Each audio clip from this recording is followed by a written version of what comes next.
నెల్లూరు చేపల పులుసు తినాలంటే నెల్లూరుకే పోనవసరం లేదు. ఇలా ఇంట్లోనే ఈజీగా తయారు చేసుకొని రుచిని ఆస్వాదిద్దాం. అయితే ఆలస్యం ఎందుకు, ఈ నెల్లూరు చేపల పులుసుని ఎలా తయారు చేయాలో వీడియోలో చూసేద్దాం.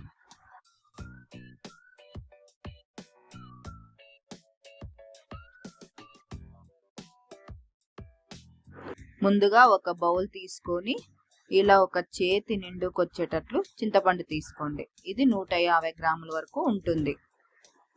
చింతపండు మునిగే వరకు నీళ్లు పోసుకోండి. ఇలా చేయడం ద్వారా చింతపండు బాగా నానుతుంది.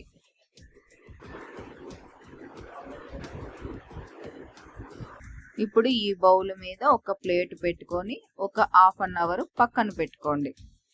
అర్ధగంట తర్వాత ఇలా చింతపండు బాగా నానింటుంది. ఇప్పుడు ఈ బౌల్ని పక్కన పెట్టుకొని ఇప్పుడు మనం చేపల కూర వండే ప్యాన్లోనే నేను ఇక్కడ 1.5 kg దాకా చేపలు తీసుకున్నాను. ఇప్పుడు ఇందులోకి సరిపడా ఉప్పు తీసుకోండి. నేను ఇక్కడ రాళ్ళుప్పు ఉపయోగించాను. రాళ్ళుప్పు వేస్తేనే చేపల కూరకి టేస్ట్ ఉంటుంది.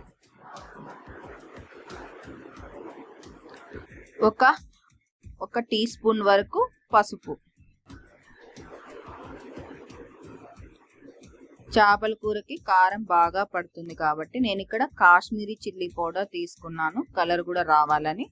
ఇక్కడ నేను 4 చెంచాల వరకు కారం పొడి తీసుకున్నాను.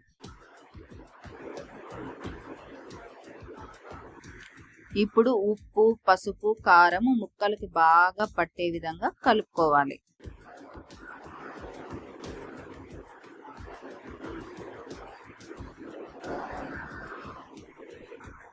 ఇలా వీడియోలో చూపించే విధంగా బాగా ముక్కకి పసుపు, కారము, ఉప్పు బాగా పట్టేలా కలుపుకోవాలి.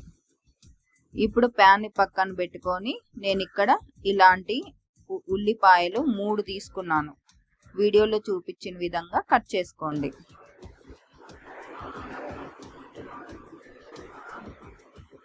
ఇలా 3 ఉల్లిపాయలు. ఇప్పుడు నేను ఇక్కడ 2 కడిగిన టమోటాలు తీసుకున్నాను. ఇట్లా వీడియోలో చూపించిన విధంగా కట్ చేసుకోవాలి.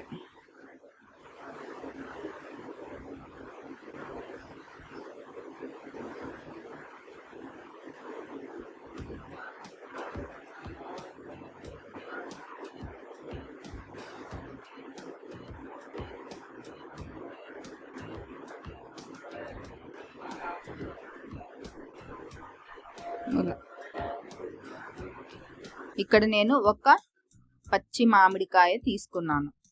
ఇట్లా వీడియోలో చూపించిన విధంగా ఈ మామిడికాయ కూడా కట్ చేసుకోండి.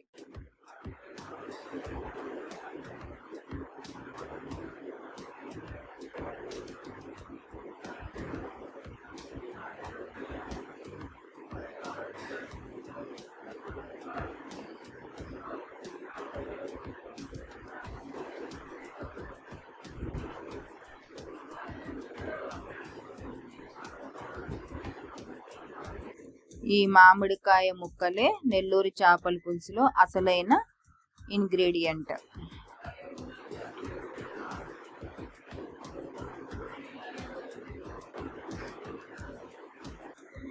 ఇప్పుడు ఇలా కట్ చేసుకున్న ముక్కలన్నీ ముందుగా కలిపి పెట్టుకున్న చేప ముక్కల మీదకి ఒకదాని తర్వాత ఒకటి ఇలా వేసుకోవాలి.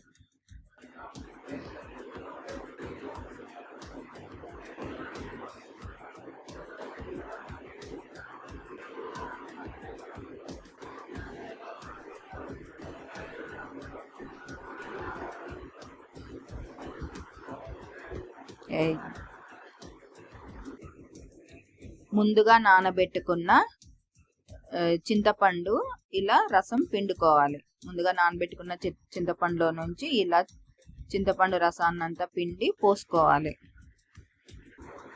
నీట్గా.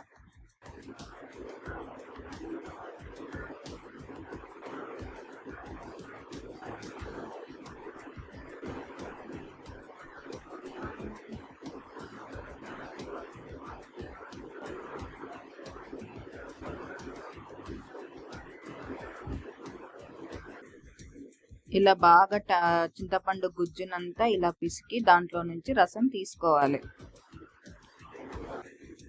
ఇప్పుడు దాంట్లోకి నేను అర్ధ గ్లాస్ వరకు నీళ్లు తీసుకున్నాను. చింతపండు దాంట్లోకి తీసుకొని వేసుకోవాలి. ఇక్కడ నేను 4 చెంచాల నూనె వేసుకున్నాను.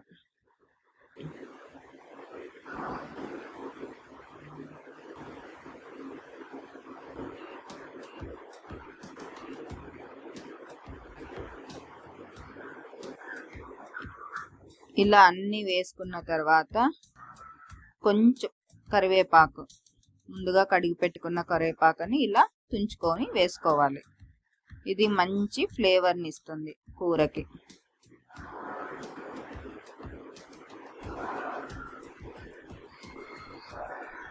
చిన్న చెంచా తీసుకొని బాగా వేసిన ముక్కలన్నీ కలిసేటట్లు కలుపుకోవాలి.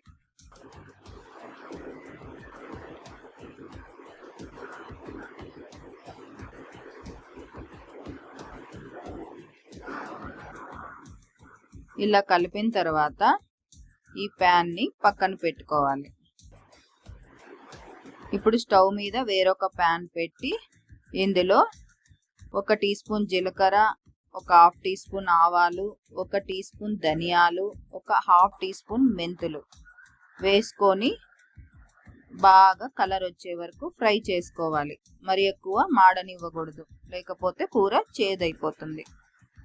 కొంచెం గోల్డెన్ కలర్ వచ్చే వరకు వేయించుకోవాలి. ఈ ప్యాన్ ని పక్కన పెట్టుకొని ముందుగా కలిపి పెట్టుకున్న చేప ముక్కల్ని స్టవ్ మూత పెట్టుకొని ఇలా మూత పెట్టుకోవాలి. ఇలా మూత తీసి చూసిన తర్వాత ఇలా ఉడుకుతున్నప్పుడు మనం మంటని సిమ్ములో పెట్టాలి. మళ్ళీ మూత పెట్టి సిమ్ములో ఉడికించుకోవాలి. ఇప్పుడు కూర ఉడుకుతున్న సమయంలో ఒక చిన్న రోల్ తీసుకొని ఆ రోట్లోకి ముందుగా వేయించుకున్న జీలకర్ర, మెంతులు, ఆవాల్ని బాగా మెత్తగా గ్రైండ్ చేయాలి.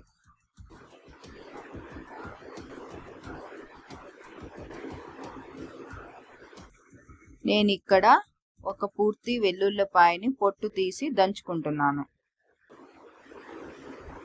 బాగా మెత్తగా పేస్ట్ వచ్చే వరకు దంచుకోవాలి. ఇట్లా వీడియోలో చూపించిన విధంగా వచ్చే వరకు దంచుకున్న తర్వాత ఇప్పుడు దీన్ని పక్కన పెట్టుకోవాలి. ఇప్పుడు చేపల కూర ఉడుకుతున్నప్పుడు మూత తీసి చూడాలి. ఇలా ఉడికిన తర్వాత ఇప్పుడు ముందుగా దంచి పెట్టుకున్న ఆ మిశ్రమాన్ని దీంట్లోకి వేయాలి. ఇలా ఆ పౌడర్ని ఇలా అంతా వేసి చేపల కూరని గెంటితో కలపకూడదు, ఎందుకంటే చేపలు ఇరిగిపోతాయి, చాలా మెత్తగా ఉంటాయి కాబట్టి. ఇలా ఒక క్లాత్ తీసుకొని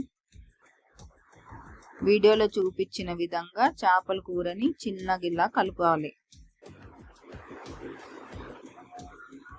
నా దగ్గర ఇదే పాత్ర ఉంది కాబట్టి ఇది పెట్టుకున్నాను. మీరు ఇంకా కొంచెం పెద్ద పాత్ర తీసుకొని చేసుకోండి.